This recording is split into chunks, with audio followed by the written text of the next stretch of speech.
Bonjour à toutes et à tous, ici Kratos Wright. Aujourd'hui on se retrouve sur Dragon Ball Legend pour l'analyse du Nappa qui est sorti aujourd'hui avec le duo Gohan Piccolo. On va voir si est-ce que le personnage est fort, est-ce qu'il faut invoquer pour lui ou pas, est-ce qu'il est titulaire dans la team Saga Z Saiyan. On va voir ça tout de suite. Alors Nappa est bleu de type physique. Alors voilà ses statistiques à 3 étoiles, il a 2 millions d'HP, c'est pas beaucoup, 205 000 d'attaque physique, 175 000 d'attaque d'énergie, 133 000 de défense physique et 132 000 de défense d'énergie. Au niveau de la défense ça va, au niveau de l'attaque physique ça va, au niveau de l'attaque d'énergie c'est nul. On va regarder justement ses statistiques à 14 étoiles, alors 2 millions 5 de force ça va, 253 000 d'attaque physique ça va, mais je trouve ça quand même un chouïa bas, 217 000 d'attaque d'énergie c'est complètement pourri. Hein, ça fait longtemps qu'on n'a pas eu un personnage qui avait une stats aussi basse, alors c'est normal que, par exemple il est type physique, d'avoir une plus grosse valeur de physique, mais pas une valeur d'énergie aussi basse, hein, c'est complètement pourri, 217 000. 265 000 et 264 000 d'attaque physique et de défense physique et d'énergie, c'est excellent. Au niveau de la valeur critique, on s'approche des 5000, donc c'est plutôt pas mal à ce niveau-là. On va regarder, alors Saga 7 Saiyan, il ramène 2 strikes, dont une qui va régénérer le ki lorsqu'elle est utilisée, donc c'est sympathique. Il est armé de Freezer et Saiyan.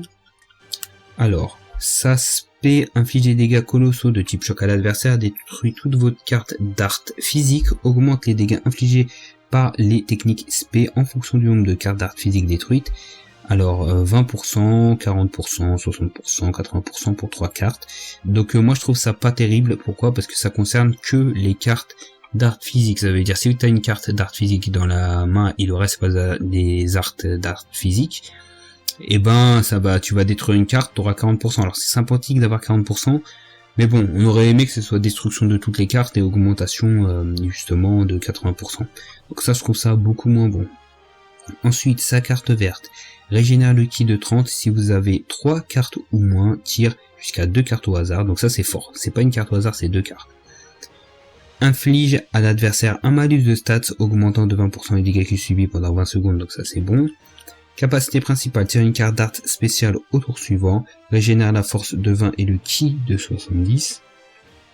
C'est très bon le ki de 70. Augmente de 1 rang la vitesse de pioche de carte d'art pendant 40 secondes. Donc ça c'est très bien parce que 40 secondes c'est long. Ensuite, sa capacité principale à 6 étoiles augmente de 30% la défense et l'attaque physique de base des sagas, des classes Saiyan, des épisodes Saga Z Saiyan et des armées de Freezer. Donc sa cap Z elle est très bien. Parce qu'il y a une cap Z Saiyan donc on pourra jouer en Saiyan. Ça c'est bien. Maintenant il faudrait, je crois qu'ils ont compris les devs, tous les Saiyan il faut leur mettre une cap Z Saiyan. C'est inadmissible de pas les mettre cap Z Saiyan. Saga Z Saiyan, bon ça c'est normal. Et armée de Freezer aussi c'est bien. Son premier passif et les effets suivants s'activent au début du combat, augmente de 80% les dégâts infligés, annulation impossible, réduit de 30% les dégâts subis, annulation impossible. Une fois entré en scène, les effets suivants s'activent, tire une carte d'art physique. Au tour suivant, change vos cartes d'art d'énergie en cartes d'art physique. Donc ça c'est très bon. Réduit de 20% les dégâts subis pendant 5 secondes. Octroie un bonus d'état annulant les actions spéciales qui s'activent lors d'une mise à cover de l'adversaire pendant 15 secondes se déclenchent 3 fois. Donc c'est bien parce que chaque entrée en scène il va être protégé des mises à cover. Donc ça c'est très bien. Ça il y a rien à dire, ça veut dire que quand l'adversaire va switcher, au moins 3 fois dans la game, et il pourra pas cover, et ça c'est excellent. Donc le premier passif il est plutôt bien, grosse augmentation, réduction, pioche de cartes physiques, on transforme les blasts en strike, on réduit de 20% les dégâts, le dégât en plus les 30%, donc ça fait du 50% de réduction de dégâts, et justement on annule les covers, donc ça c'est très bon. Ensuite, son dernier passif, chaque fois que vous tirez une carte d'art physique ou d'énergie, les effets suivants s'activent, régénère la force de 3%. Alors là c'est à voir, mais c'est bien parce qu'en fait c'est à chaque fois qu'on tire des cartes d'art physique et d'énergie, c'est même pas qu'on les utilise, donc on va avoir pas mal de soins.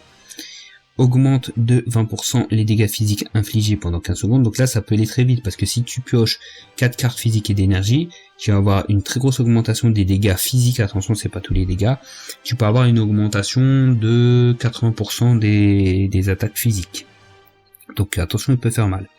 À chaque affrontement face à un style de combat type assistance ou défense ennemie. Les effets suivants s'activent. Augmente de 1 seconde la durée de mise en attente de tous les ennemis. Octroie un bonus de stats réduisant de 15% l'effet réduction des dégâts subis de l'adversaire pendant 15 secondes. Donc c'est sympathique mais c'est pas ouf, et en plus ça se déclenchera pas tout le temps, parce que si t'as pas de type assistance et type défense en face, bah tu l'as dans le baba. Donc, est-ce qu'on avait regardé ces statistiques à 14 étoiles? Je me rappelle plus. Si on avait regardé, donc c'était plutôt pas mal. Donc que dire de ce mappa Que dire de ce Nappa? Moi je le trouve pas ouf du tout. Bon, il m'a l'air quand même un petit chouïa mieux que le Gohan, parce que le Gohan c'est après sa transfo qui va faire mal. Et je le trouve pas ouf, en vérité. Je pense que peut-être avec beaucoup d'étoiles, des étoiles rouges peut-être, mais en tout cas jamais de la vie il va jarter le Goku Kaioken Zenkai. C'est clair, net et précis.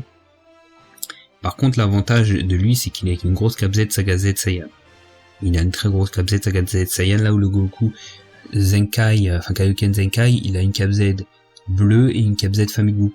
Donc à voir. Après personnellement moi si j'aurais une type Saga Z Saiyan, franchement je mets pas le Nappa, je préfère mettre le Kaioken très clairement. Donc sur ce, si vous aimez la vidéo, n'hésitez pas à liker, à partager, à lâcher un commentaire, et nous on se retrouve pour d'autres vidéos sur la chaîne sur Dragon Ball Legends.